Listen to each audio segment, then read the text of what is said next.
Nous sommes en République démocratique du Congo, dans la province du Congo central, au territoire de Mbanza-Ngungu, dans la salle polyvalente Sacré-Cœur, ce mardi 26 novembre 2024, dans les avant midi. Asbel Serizov, en partenariat avec ICF Belgique et Imicor, a organisé une séance de présentation du projet pilote de gestion des déchets, PPGD en sigle, à la présence des autorités politico-administratives, des autorités policières militaires, des inspecteurs, à la présence de son Excellence professeur Dr Mwambote Yobila Ovid, ministre provincial de la Santé, Environnement, Conservation de la Nature, Affaires sociales, Travail et création des opportunités d'emploi de jeunes. Avant toute chose, haït d'abord l'hymne national. Et nous lèvons à notre postérité pour toujours. Après l'hymne national, une prière d'ouverture, suivie de mots de bienvenue par l'administrateur du territoire d'Mbanza-Ngungu à charge des COFID,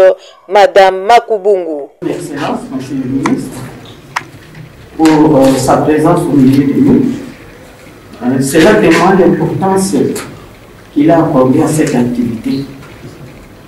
Mes remerciements vont également à M. Jacques Allard pour votre vision, votre leadership, afin de créer un milieu propice, un environnement propice pour que les gens soient en bonne santé.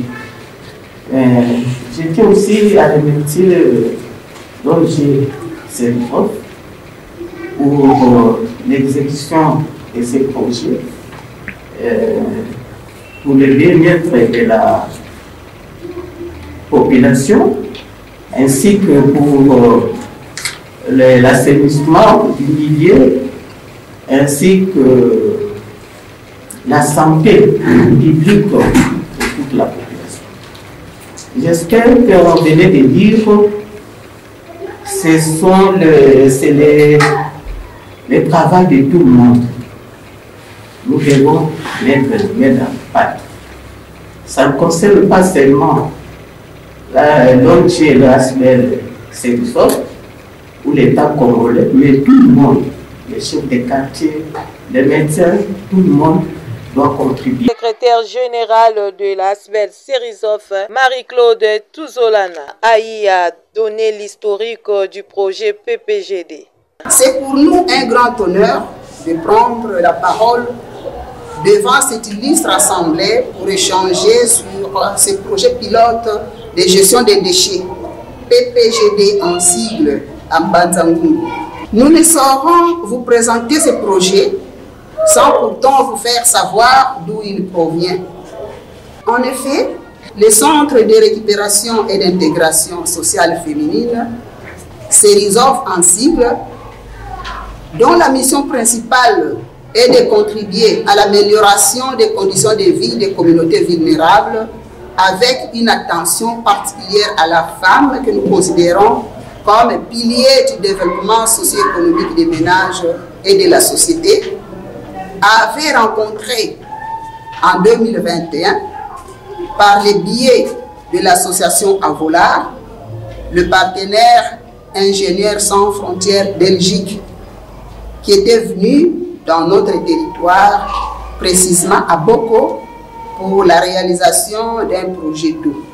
En 2022, nous avons renoué la correspondance, cette fois-là pour solliciter une collaboration dans le pôle déchets.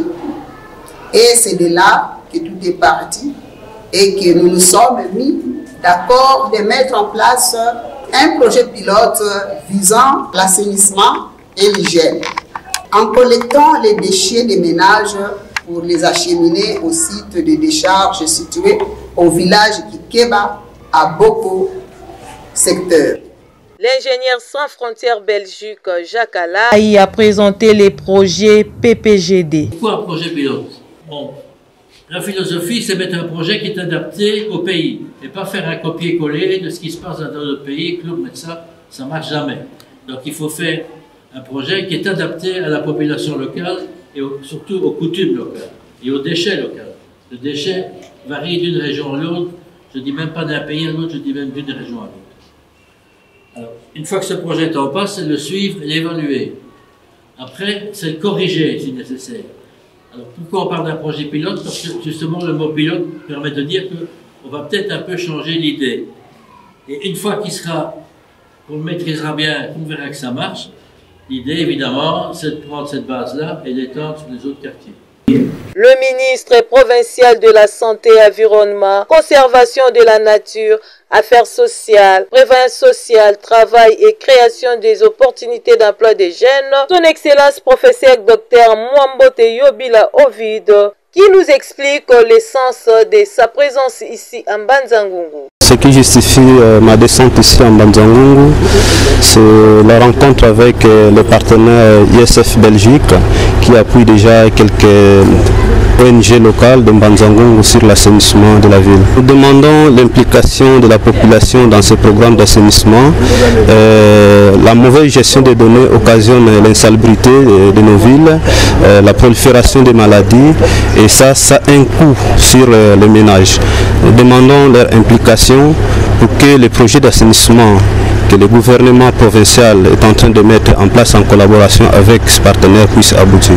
Ces projets est pour orienter les ordures ou soit les déchets de nos ménages, aussi d'assainir le milieu et surtout de protéger nos santé car on dit la santé n'a pas de prix.